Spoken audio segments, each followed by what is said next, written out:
此后，我将独断万古。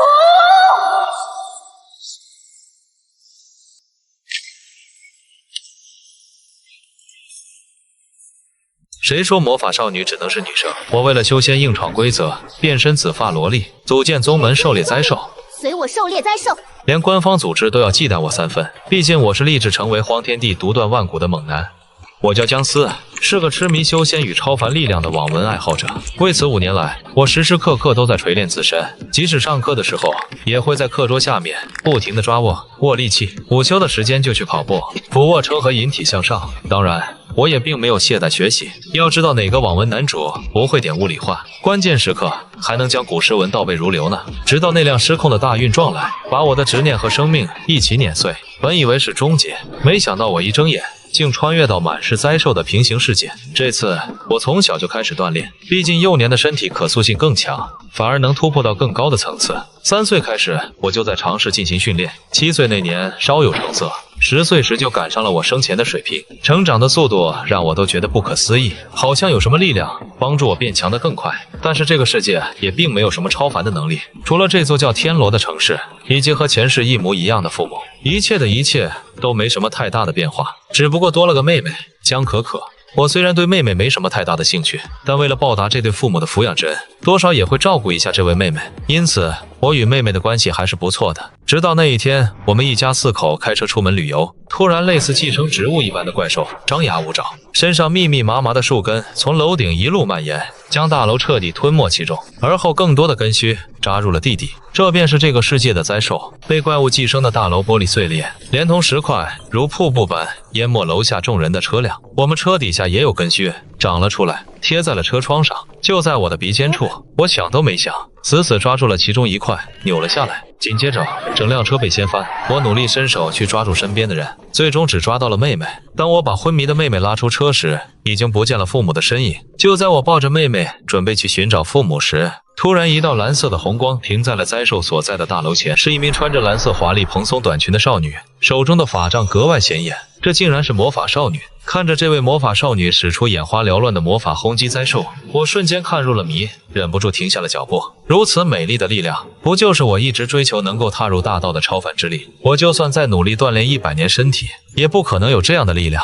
就在我如此想着的时候，急救车就赶了过来，接着一些穿着特殊作战服的人员不由分说地将我塞进了车子，运送出了灾区。路上我才知道，父母在车子翻滚的过程中被甩了出去，找到的时候已经没有了呼吸。后来我们这些受害者都被送进了一家偏僻的疗养院，疗养院内除了警察以外，还有并不寻常的护工，似乎都与魔法少女相关。我也从他们那里听到了一些讨论，之所以会出现事故，是因为天罗这座城市已经快10几年没有出现过灾兽，相关部门放松了警惕，加上其他地区的灾兽频繁，天罗的魔法少女被调离了这里，甚至连监测灾兽出没的机构都没什么人，才导致了今天灾兽出现这么久却没能快速镇压的结果。因为灾兽是诞生于人的恶念，就好像魔法少女诞生于人的愿望中一样，只要对魔法少女还有记忆，产生的恶念会随之给予灾兽养料，甚至催生灾兽，因此寻常人是会被消除与魔法少女相关的记忆。这就是我几乎没怎么听过魔法少女与灾兽相关信息的原因。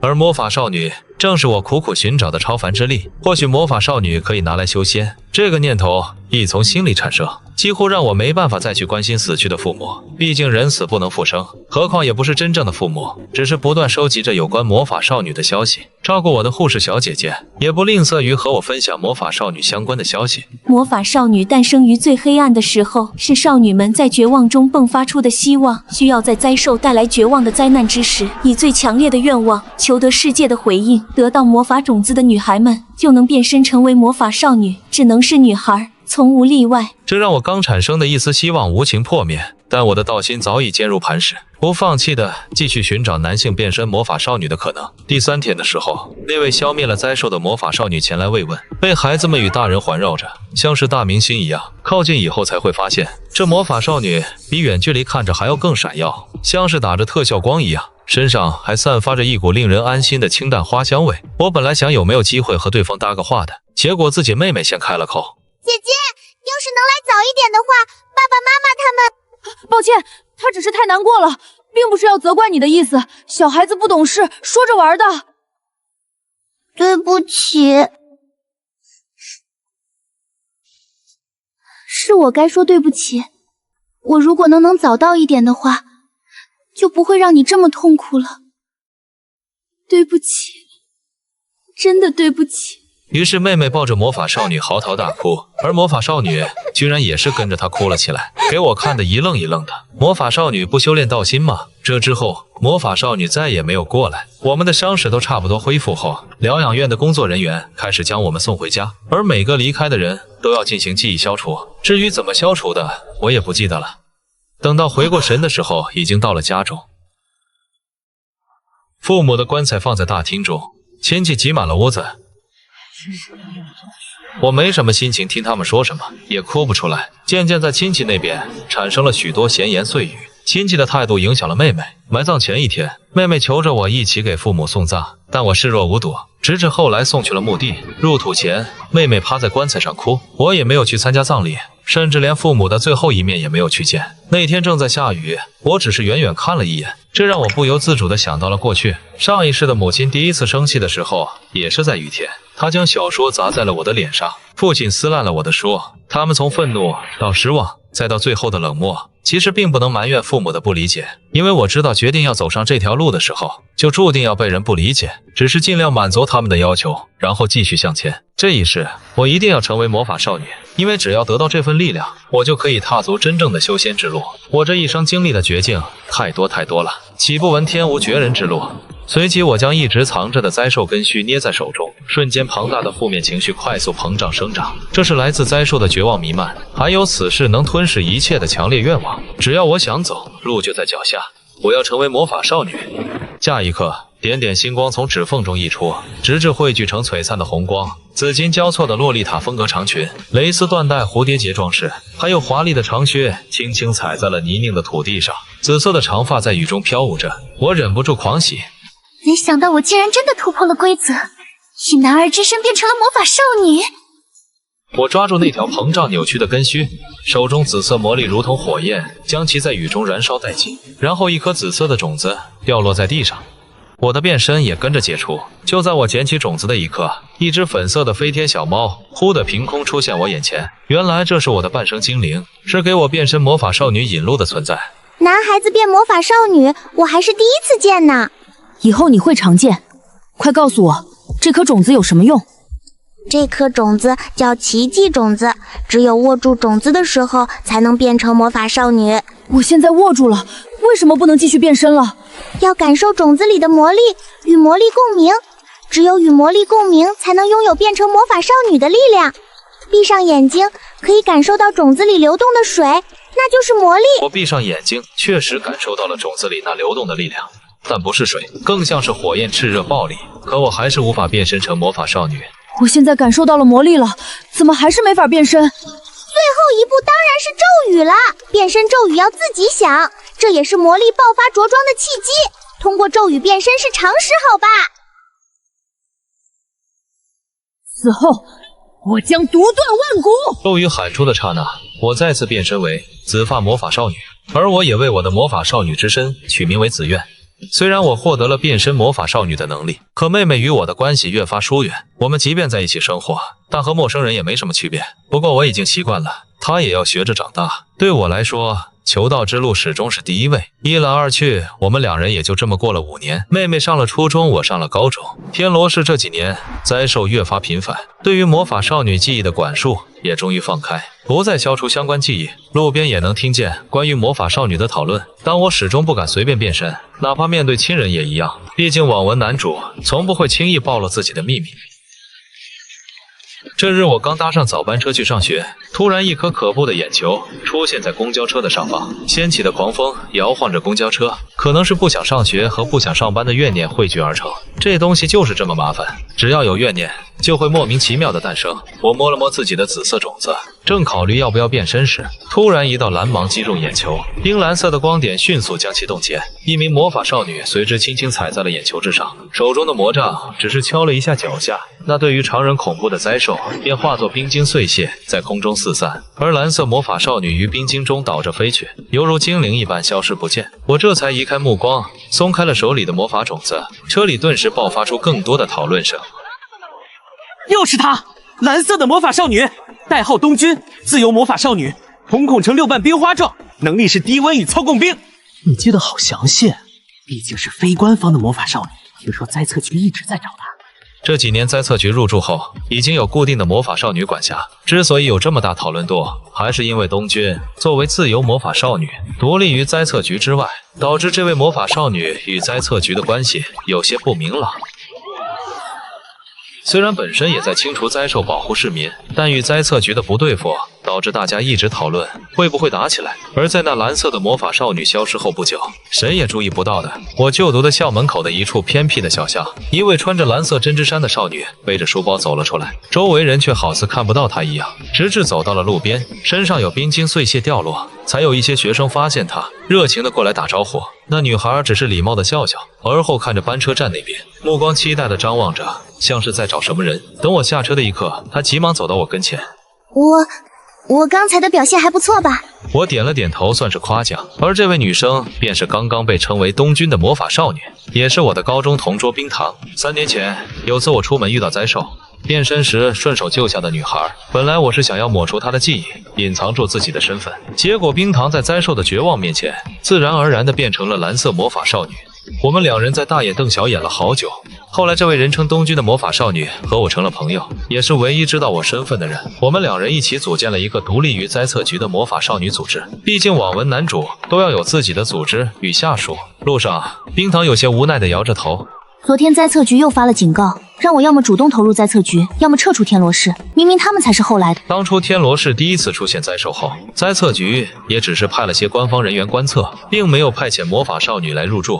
3年前，是我与冰糖消灭着这里的灾兽，建立了专门的组织。一直到第2年，灾兽出现频率异常，他们才派来魔法少女，在天罗市开了灾测局分局。今年开始对东君施压，想要让东君加入他们。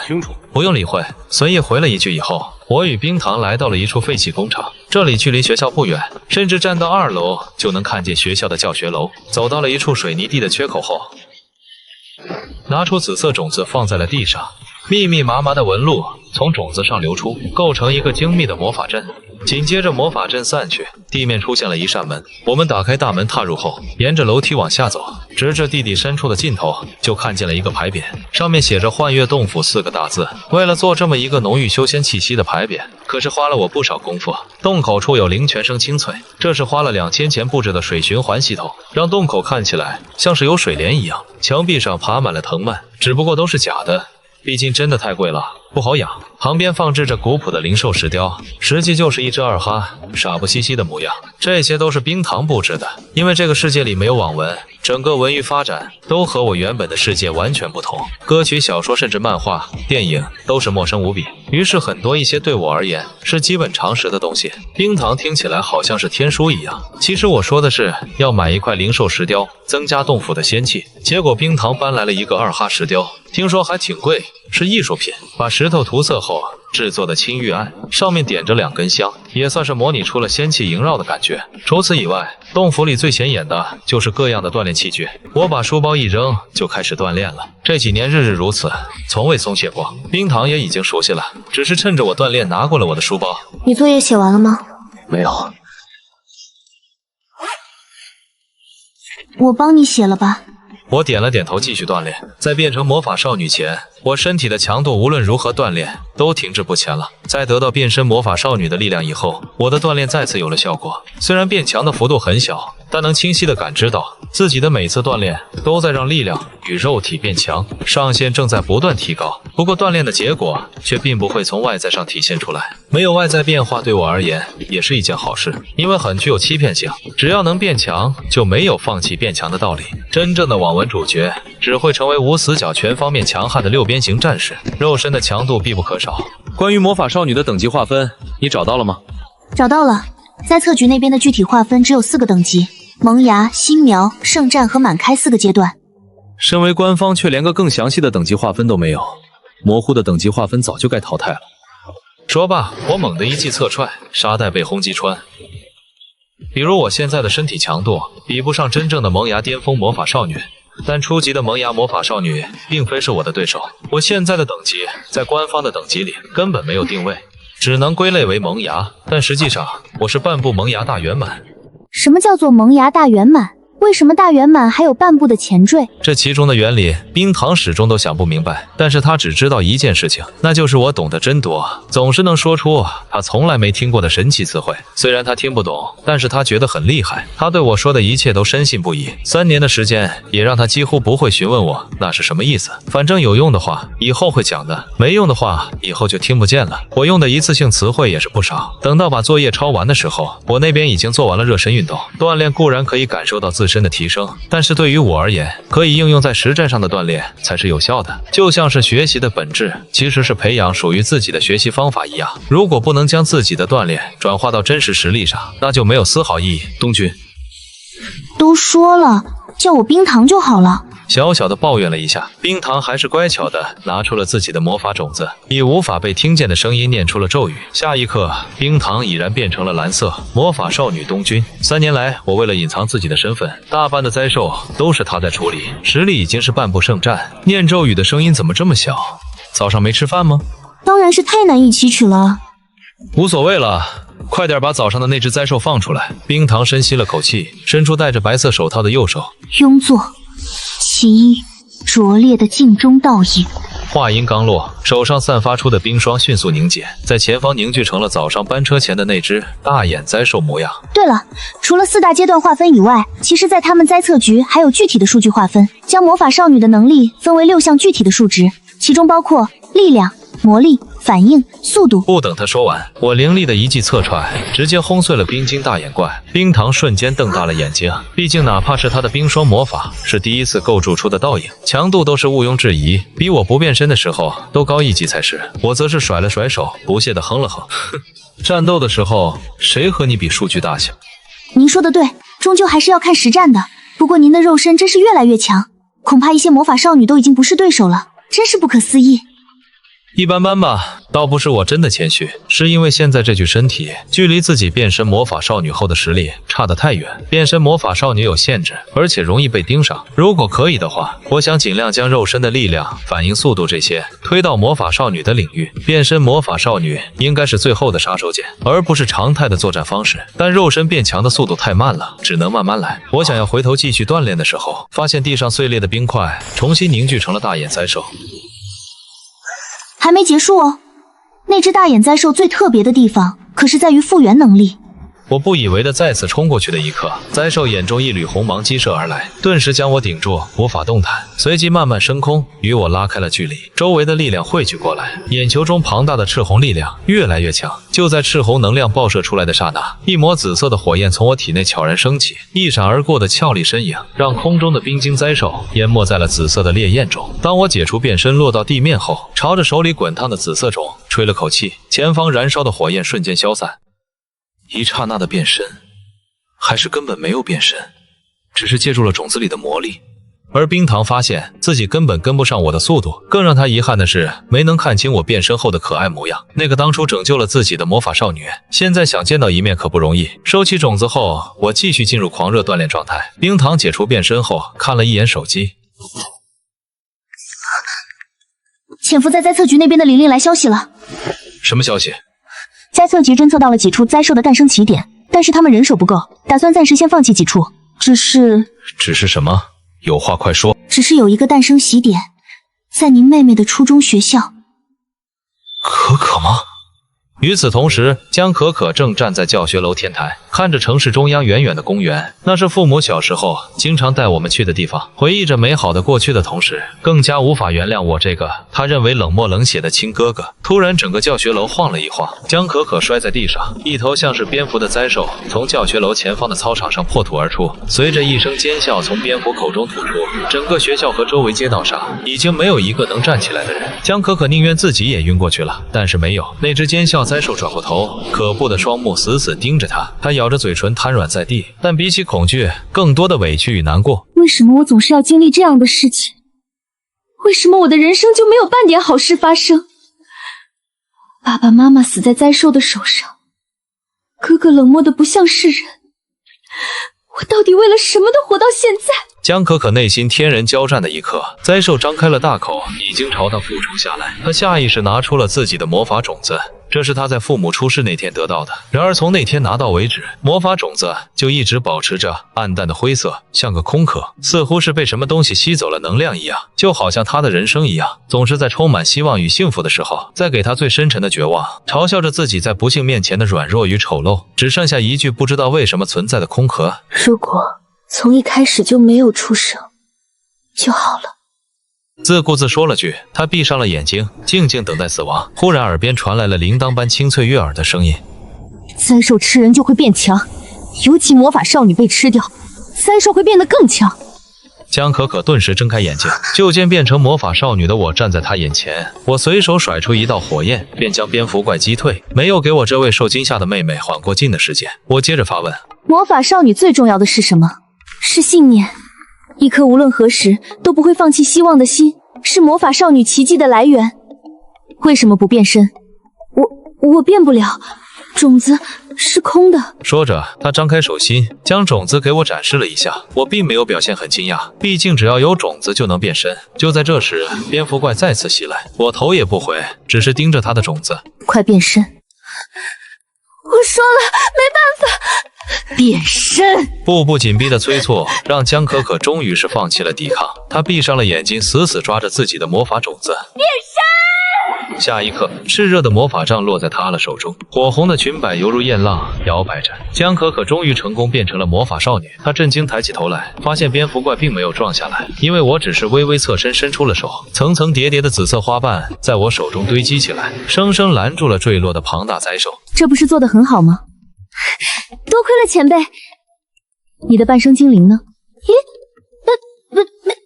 没有。算了，没有也没关系，我教你。看好了，这一击会非常帅。说完，我往后一个转胯，全身紧绷如弓。在我紫色魔法屏障被蝙蝠怪咬碎的瞬间，一个顶爪击出，灾兽犹如炮弹一般被打飞出去。看着目瞪口呆的妹妹，我不冷不淡地说道：首先要集中魔力，然后一口气爆发出来，这就是魔法少女们的力量。这是魔法8级崩。但江可可有些混乱，她没看出来刚才那一下哪里魔法了。既然前辈这么说了，就一定有他的道理吧。此时被魔法8级崩砸进地面的灾兽再次冲过来，我则是不急不缓地指着那蝙蝠。灾兽没有痛觉也不会害怕，所以不断进攻，彻底摧毁他们就好。照着我刚才做的，给他最后一击。是，老师，叫我紫嫣就好。好的，紫嫣老师。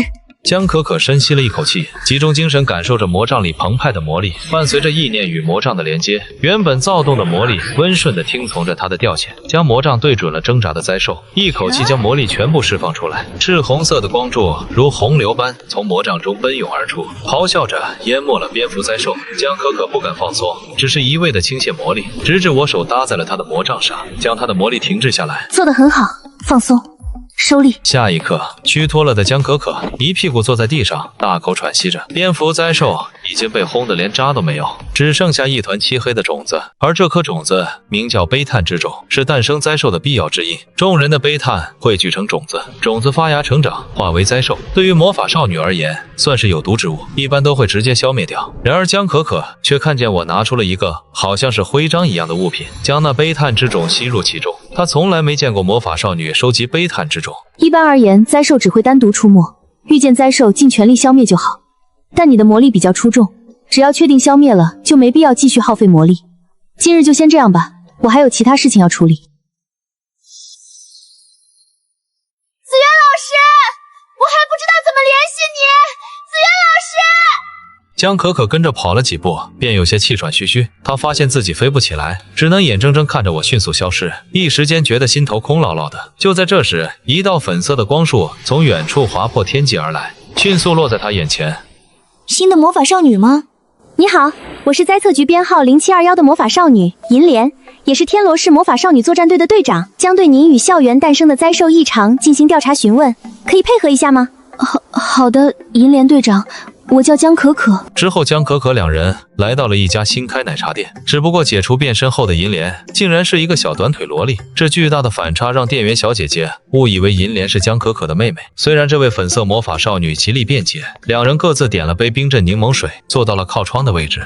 银莲也趁机说出自己的目的。江可可同学，恭喜你成为魔法少女。谢谢，但是我觉得这并不是什么值得恭喜的事情。既然这样，那我就直说了。江可可同学，你想加入我们灾测局吗？可以不加入吗？当然可以不加入，不过还是要接受灾测局的管控。每次变身都需要些报告记录，离开天罗市的话也需要更复杂的手续。自由魔法少女也要受管控啊。当然，个人是没有前途的，击败灾兽也没有工资拿，而且还有些不法分子盯着魔法少女的力量。如果没有变身的话，魔法少女也是很柔弱的，容易被偷袭，非常危险。你要考虑好了。不是还有自由魔法少女组织吗？听着，那是非法组织，一旦被抓到会面临起诉和监禁，你可不要误入歧途。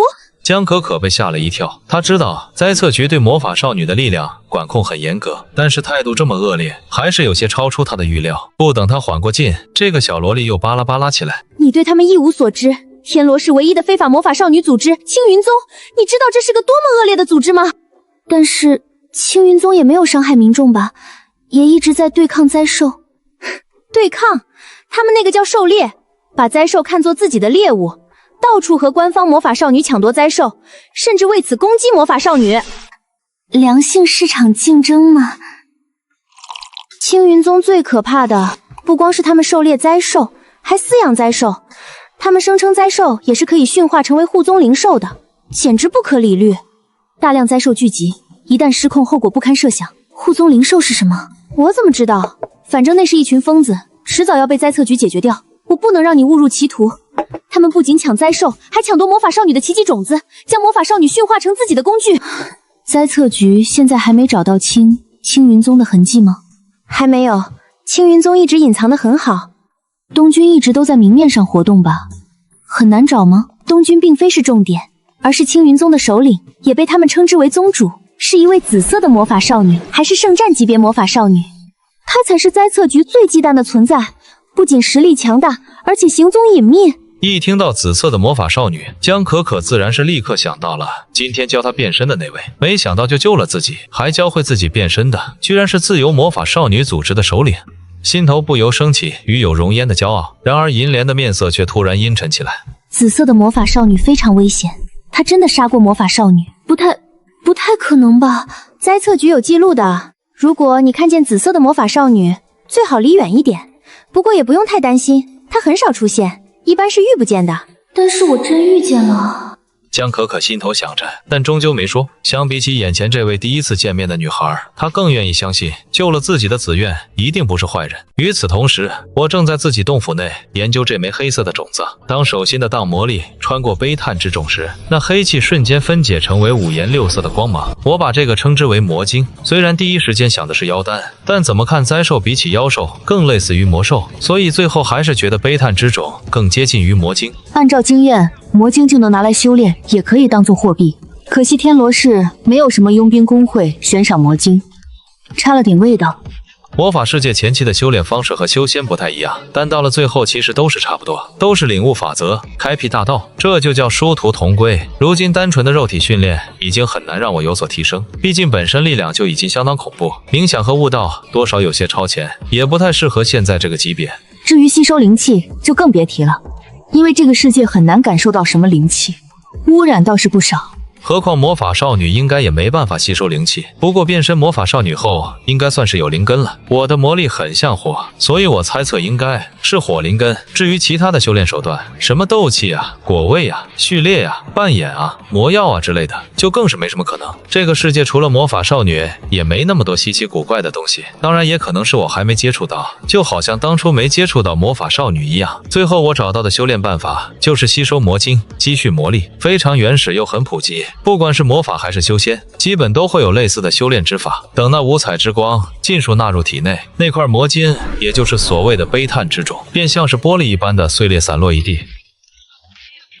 只是力量增长的不算太多，那是因为我在半年前就通过吸收魔晶，踏入了圣战级别，所以吸收魔晶的收益就开始越来越低。接下来大约就要靠自己领悟，又或者凭借天才地宝之类的奇遇来突破。当紫色的火焰逐渐从身上消退，结束变身的我明显感觉到视野高了点。变身以后身高会减少，这点多少让我觉得难崩。毕竟战斗的时候只是些许的差距就有着致命的缺陷。为了保证两种体型身高都不会露出破绽，我也是花了不少时间来训练适应。紫色的奇迹种子落在手里，我发现原本里面翻腾的纯净紫色火焰已经染上了些许污垢。没想到这种早就被淘汰的设定居然还能见到，只能说这边真的跟不上时代。不过我也没有放在心上，随手收了起来。所谓的污染，只要继续晋升就能清除掉，不必在意，只是些许风霜罢了。至于冰糖，已经回到了学校，毕竟他是3好学生，就算旷课也只会旷半天。我则是又继续锻炼，我想尝试一下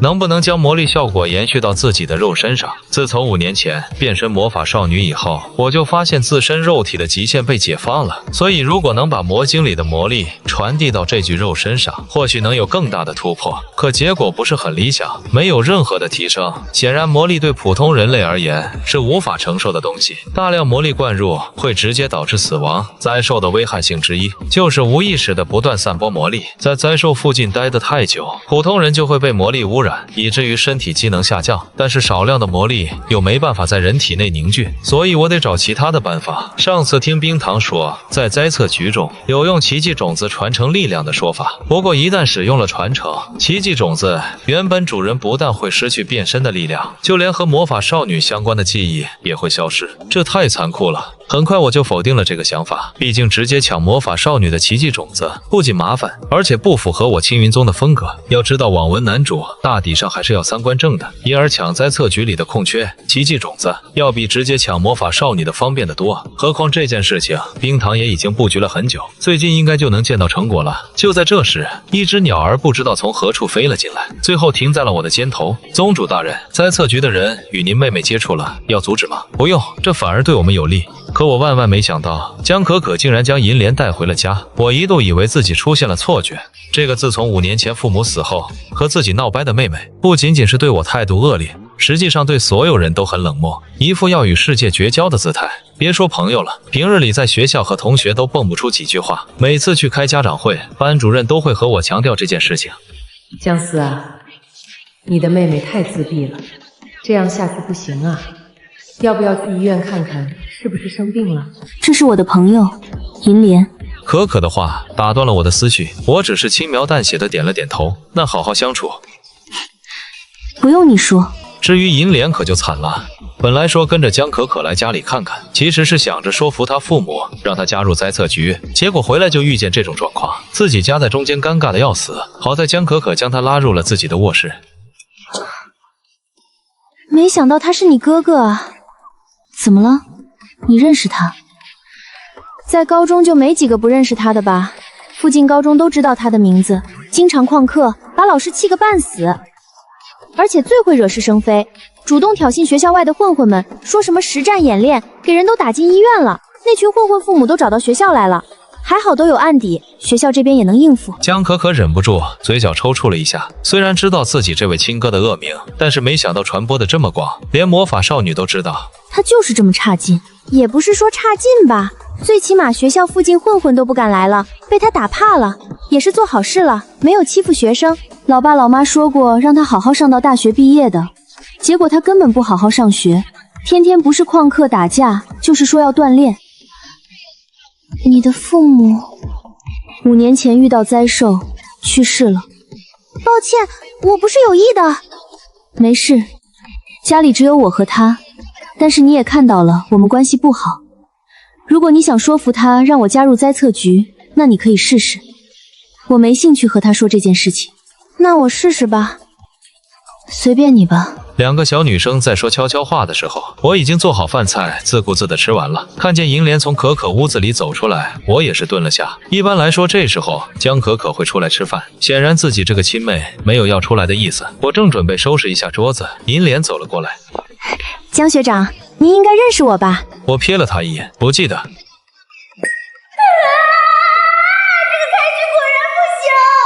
他其实出来的时候就酝酿了半天，毕竟是一个学校的，他是班长，经常去办公室给老师帮忙，而我是差生，经常在办公室罚站，所以碰过面的，其实我们见过的次数确实也不多。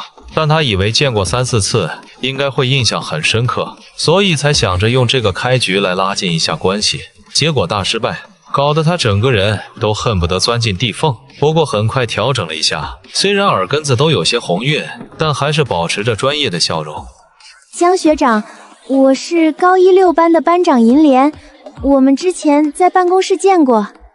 哦，抱歉，没印象。没关系，今天江可可的学校出现了灾寿，这件事您应该知道了吧？不知道。新闻有报道。我不看新闻。我总算知道你们兄妹为什么关系这么差了，简直无法交流。对了，没受伤吗？谁？我吗？我和你很熟吗？没有。哦，那就没什么了。哼，虽然你这个哥哥看似很冷漠，其实还是很关心自己的妹妹嘛。在心中确认了这点，银莲便有了几分信心。您对魔法少女是怎么看待的呢？强大。如果江可可同学成为了魔法少女的话，您会怎么想？打不过她。银莲抬起右手揉了揉自己的脑门，觉得头疼，因为我的回答真的很真诚，没有任何敷衍或者开玩笑的意思。妹妹变身魔法少女，第一反应是以后打不过她了吗？你们兄妹俩平时都是怎么生活的？你还打自己妹妹的吗？不过他觉得我只是单纯以战力角度来回答，并不是说真的会和自己妹妹打架。银莲也不傻，家里人打架之后关系会是什么样的？他见过。江可可虽然对我态度冷淡，有些厌恶，但绝没有到打架这种仇恨的地步。于是他的小表情立即变得严肃起来。其实一般魔法少女也不会用这份力量和家人对立的，这份强大的力量，灾测局会谨慎的管控。这么说，你是灾测局的工作人员喽？是编外人员，负责引导魔法少女加入灾测局的工作。当然，平时只是普通学生。灾测局认为同龄人更好交流一点。其实银莲说谎了，她不知道我手中有一部分天罗市灾测局的魔法少女名单。至于银莲的身份，从我第一眼看她就认出来了。15岁，身高1.5米，天罗市魔法少女小队的队长，粉色魔法少女，擅长精神类攻击，父母齐全，有一位姐姐也在灾测局任职，并非编外人员，而是实打实的战斗人员。我也没想到会直接派遣核心来找江可可，可见诚意很足。不过也能理解，这2年来天罗市诞生的魔法少女都被我的青云宗截胡，因为冰堂总能找到灾测局找不到的魔法少女，招不到人的天罗市灾测局甚至一度窘迫到去其他城市调遣魔法少女来帮忙，一度让人发出质问，到底哪边才是官方组织？所以这次有新的魔法少女诞生，干脆派遣队长来招揽也是很正常。对于银莲的谎言，我也不打算戳破。看来可可已经成为魔法少女了吧？既如此，你带她去灾测局登记就行了。啊，学长你就这么答应了？但是您妹妹似乎有些犹豫，而且她现在还是未成年人，是需要长辈陪同去办理入职手续的。总之，我希望您可以说服江可可去灾测局登记成为官方的魔法少女。我知道你们的关系可能有些不太好，但毕竟是唯一的家人，只要您愿意开口，她总是会听一听的吧。我不打算干涉她的选择，她今年已经初2了，有自己分辨对错的能力。如果她不想的话，多半是有自己的理由。我连理由都不知道，就让她去灾测局不太合适。我觉得他未必能知道什么才是最好的，有可能会做出一个让自己后悔的决定，所以才需要大人来帮他。我并没有比他大很多，我的决定同样不会是最好的。孩子们有选择的权利，也应该承担做出决定的后果。无论是失败还是成功，他们都应该有权利经历和品尝。他已经初2，该独立了。银莲一时间感觉自己并不是在和高自己一届的学长聊天，而是一位长辈。我的语气也不像是可可的哥哥，而是可可的父亲。更重要的是，语气中也并没有那种高高在上的感觉。无论是对可可的态度，还是对他，都像是在和同辈人的交流。往日里，别人总会因为银莲的身高小瞧他，又或者把他当小孩子看待。我这种警惕的疏远，甚至还带了几分慎重的态度。虽然不怎么友好，却也让银莲感觉到了尊重。当初她成为魔法少女的时候，家里不断的阻挠，父母想要让她放弃成为魔法少女。如果不是姐姐的话，她甚至可能现在也只是一个普通的学生。大人的决定不一定是最好的，当他们做出错误的决定时，也没办法为孩子们承担责任。银莲沉思了片刻后，便认可的点头。您说的是，该让可可自己决定。不过，我想去灾测局看看，是否能行？那就需要江可同学去登记了。其实江学长很关心可可吧？我挑了下眉毛，没回答他。不知道他是怎么看出来的，还真是清奇的脑回路。好在银莲也没有继续这个话题，而是回到江可可的卧室，看着抱住洋娃娃发呆的江可可，他又露出一副小大人的认真表情。江可可，你都听到了吧？你哥可是希望你自己做决定，他想让你独立自主的生活。江可可撇撇嘴，漂亮话而已，他只是怕麻烦。我觉得他是真心的，我能感觉到。你要相信魔法少女的直觉。我认为他没有你想的那么恶劣和冷漠，而且很尊重别人，也没有因为我个子小就把我当小孩。哦，那他确实是一视同仁，一视同仁的当做麻烦。算了，我不是来改变你对你哥哥的态度的，主要还是魔法少女的事情。你要不要加入灾测局？我再想想。好吧，好吧，那我陪着你，直到你想清楚。不过先去看看也无所谓。好耶！你老哥也很想去灾测局看看，更好也可以满足他的愿望了。喂，你应该更关心我才是吧？有什么关系吗？江可可没有再和银莲说这个，比起我这种无所谓的人，她更想知道我所变身成的魔法少女紫苑的想法。紫苑老师会希望我加入灾测局吗？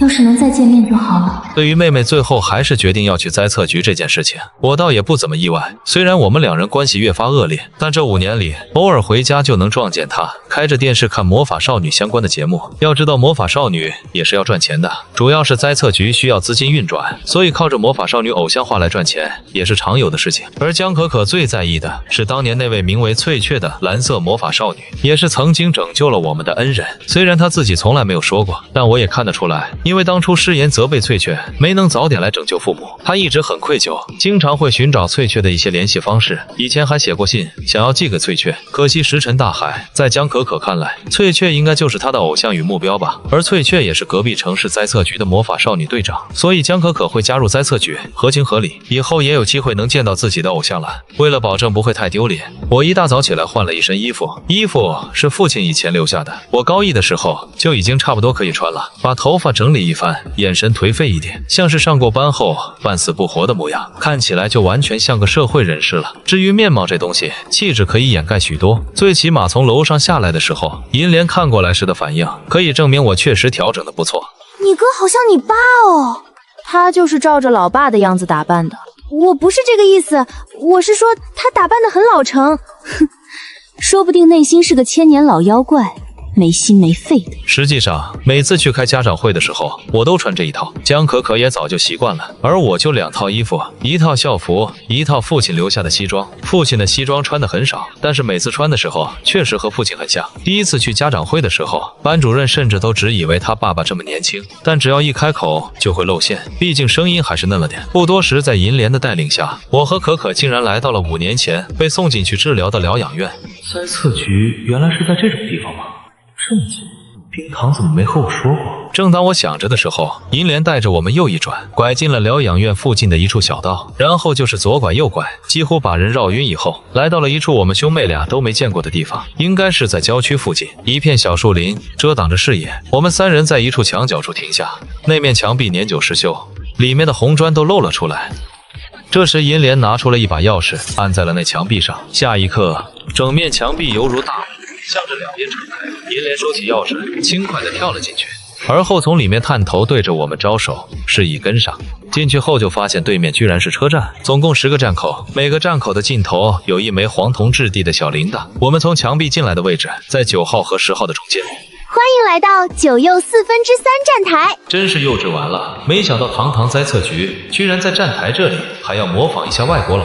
版权没问题吗？绝对没问题，那边还和灾测局合作，演员找的都是我们这边魔法少女呢。东方人出演的哈利波特真是无法想象。看着我和可可一脸古怪，银莲摸了摸小脑瓜，其实是因为之前的站台太旧了，上面说要跟上时代，弄成孩子们喜欢的样子，所以才有了9又3/4站台。其他灾测局都在跟进哦。有效果吗？站台改造后，你是第一位来的新人，都是青云宗干的，导致灾测局都找不到魔法少女了。不是你们灾测局招人的漏洞那么大，哪有我们青云宗的事？江可可也没有跟着银莲批评青云宗，而是好奇地往远处看了看。所以也是列车吗？当然不是。说着，银莲屈指在铃铛上轻轻敲了一下，很快2把扫帚拖着一小节车厢过来了。一次车厢只够坐2个人的，本来是只有扫帚的，后来为了配合站台，我们就装了一节车厢上去拖着，新人坐这个也不会害怕。银莲拽着江可可坐上了车厢里。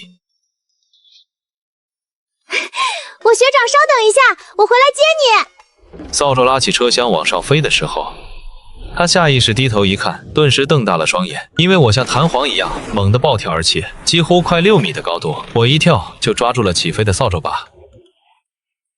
可可，你哥哥到底是什么人？哼，他不是人。扫帚列车一直往天上飞去，但我感知到时间与空间很混乱，天空在脚下，地面在上方，抬头甚至可以看见之前的站台，遥远而又缥缈。脚下是一层层的积云，一座非常现代化的高楼就这样突兀地矗立在了积云之上。银莲最先从车厢里跳出来，踩在了积云上，那积云便是很润地弹了弹，稳稳地拖住了银莲，并没有坠落下去。为了让我和可可放心，他还在上面跳了跳。放心吧，只要不是灾兽，普通人和魔法少女都是能够踩在积云上的。可可先尝试在积云上跳了跳，发现跟蹦蹦床一样，索性放开跳了起来，终于有了几分当下年纪的模样。银莲在旁边陪着可可跳来跳去，看上去像是可可带着妹妹玩一样。可当我刚触及到积云的一刻，竟然直接往下坠落。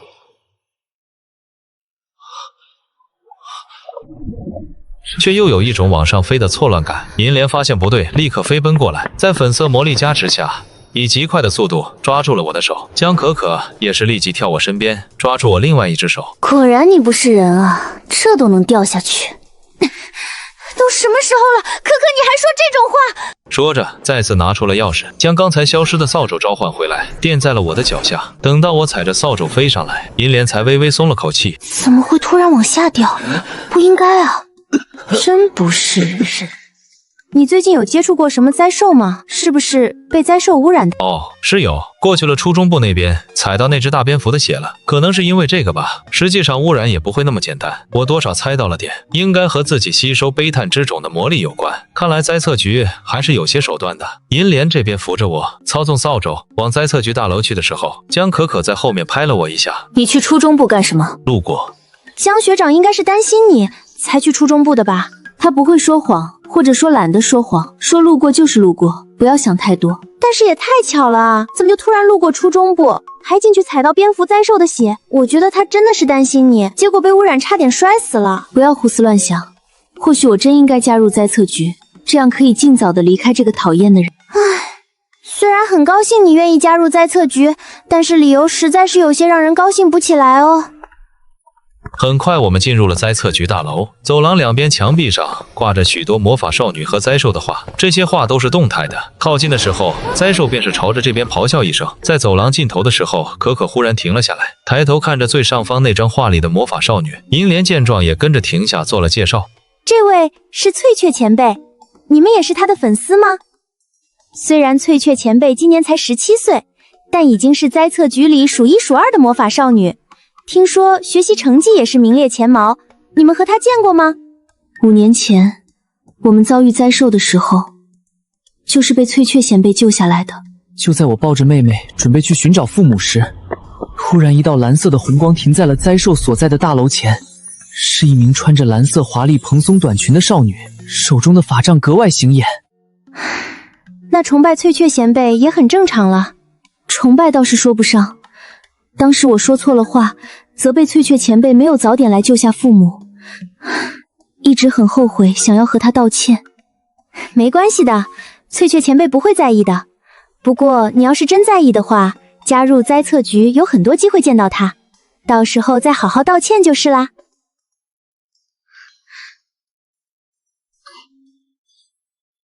确定加入灾测局了吗？如你所愿，可以早点独立。那就登记一下吧。好嘞，马上就到了。就在可可办理完入职手续后，整个大厅忽然闪烁起了红光，尖锐的警报声响彻整个大楼。各单位注意，安全室的奇迹种子失窃，所有人员就地等待，不得行动。伴随着急促的警报声，从大楼上涌出来一批全副武装的少女。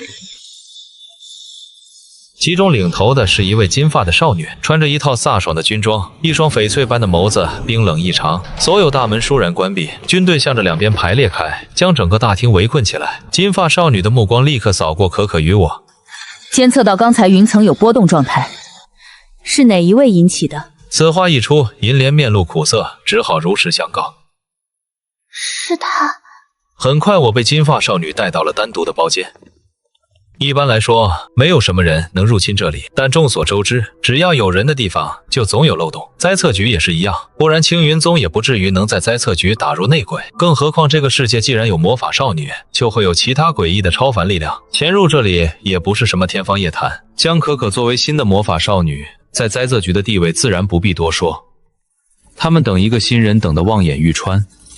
这么一个宝贝疙瘩，当然不敢有任何怠慢，更别说抓起来了。甚至带走我的时候，还充分做了江可可的思想工作，说只是单独询问一些事情，结果转头给关进了像是审问室一样的房间。我自然是不怎么慌的。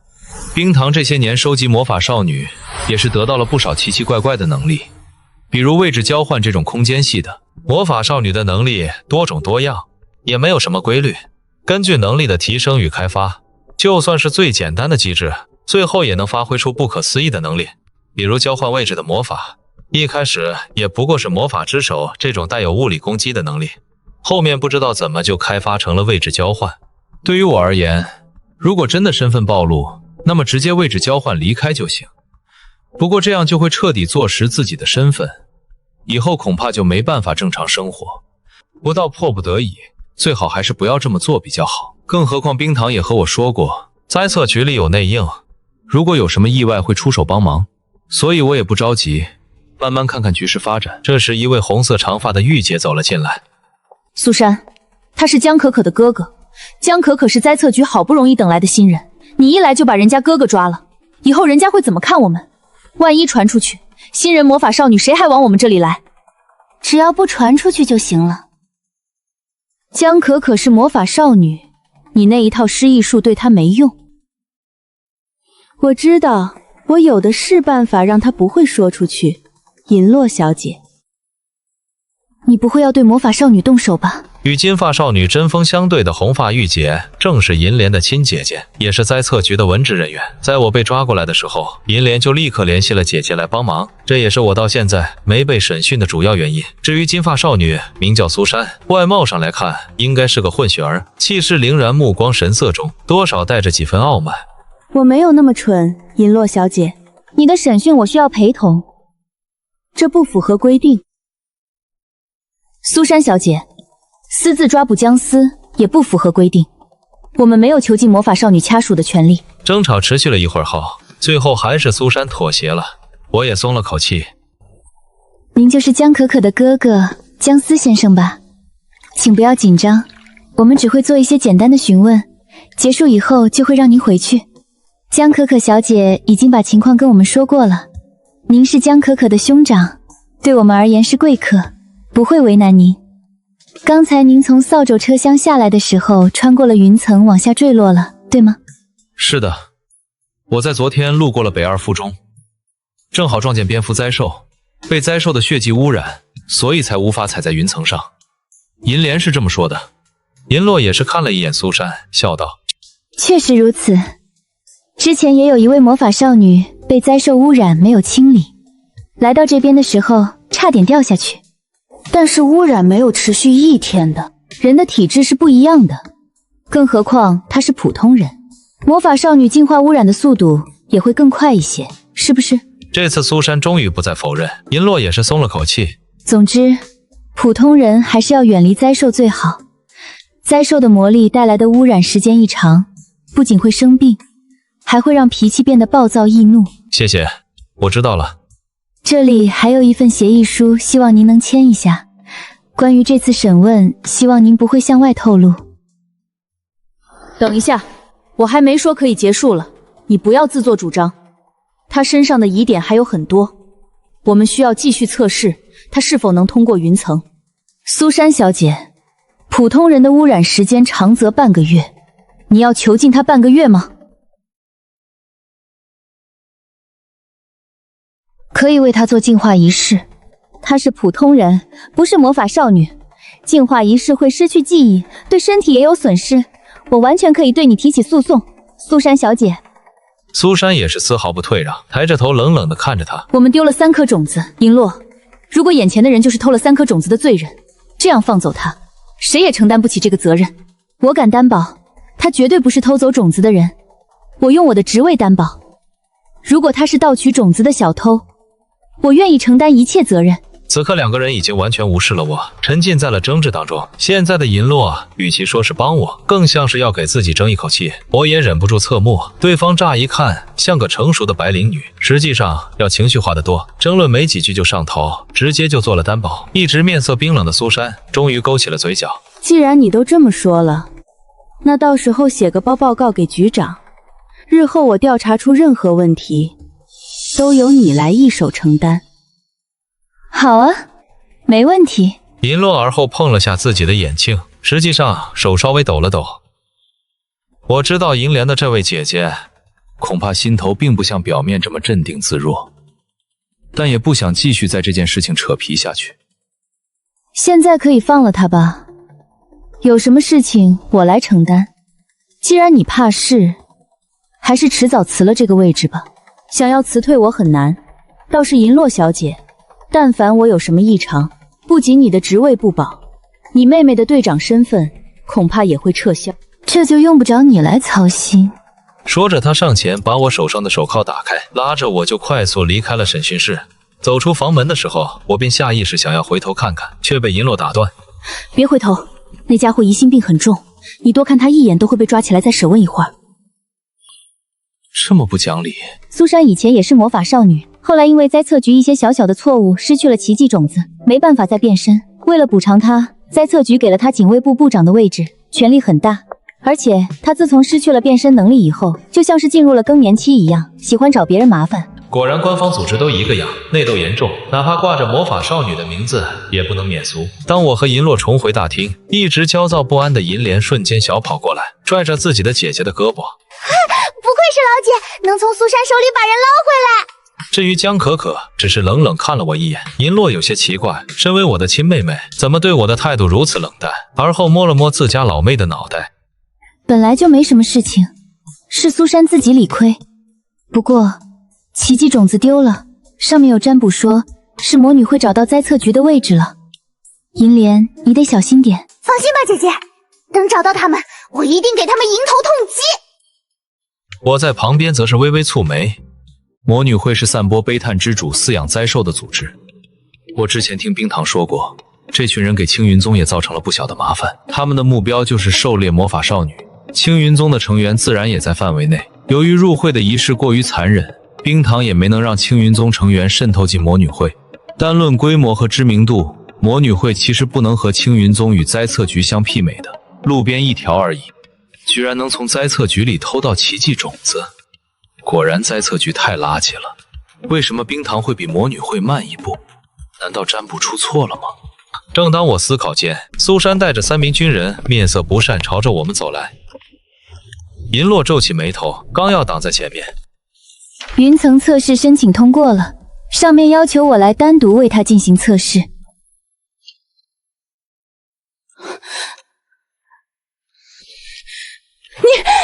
你什么你？有什么不满和局长他们说？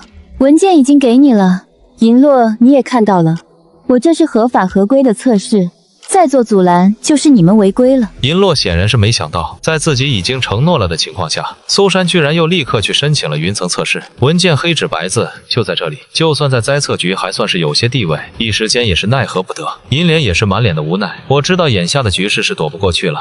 没事，做个小测试而已，你们在这儿等一会儿，别先走了，不然我找不到回去的路。银莲拍了拍胸脯，我等，没事的，绝对会带你回去的。银莲如此认真地说着，倒是让我感觉到了安心。苏珊在旁边冷笑，也不说什么，只是拽了拽我。于是，在苏珊身后再次朝着审讯室的地方走去。但这次换了一间屋子，屋内的封闭性更好，甚至有些不透光。等到苏珊关上门，才缓缓坐下来，正对着我。漆黑的屋子内，压力拉满。就在我考虑着如何应对云层测试的时候，苏珊忽然偏头在黑暗中，嘴唇微动，声音细不可闻。我一愣，同样压低了声音，以万物为刍狗。此言一出，原本还冰冷的女子便立刻拱了拱手，面色缓和。道友，冒犯了。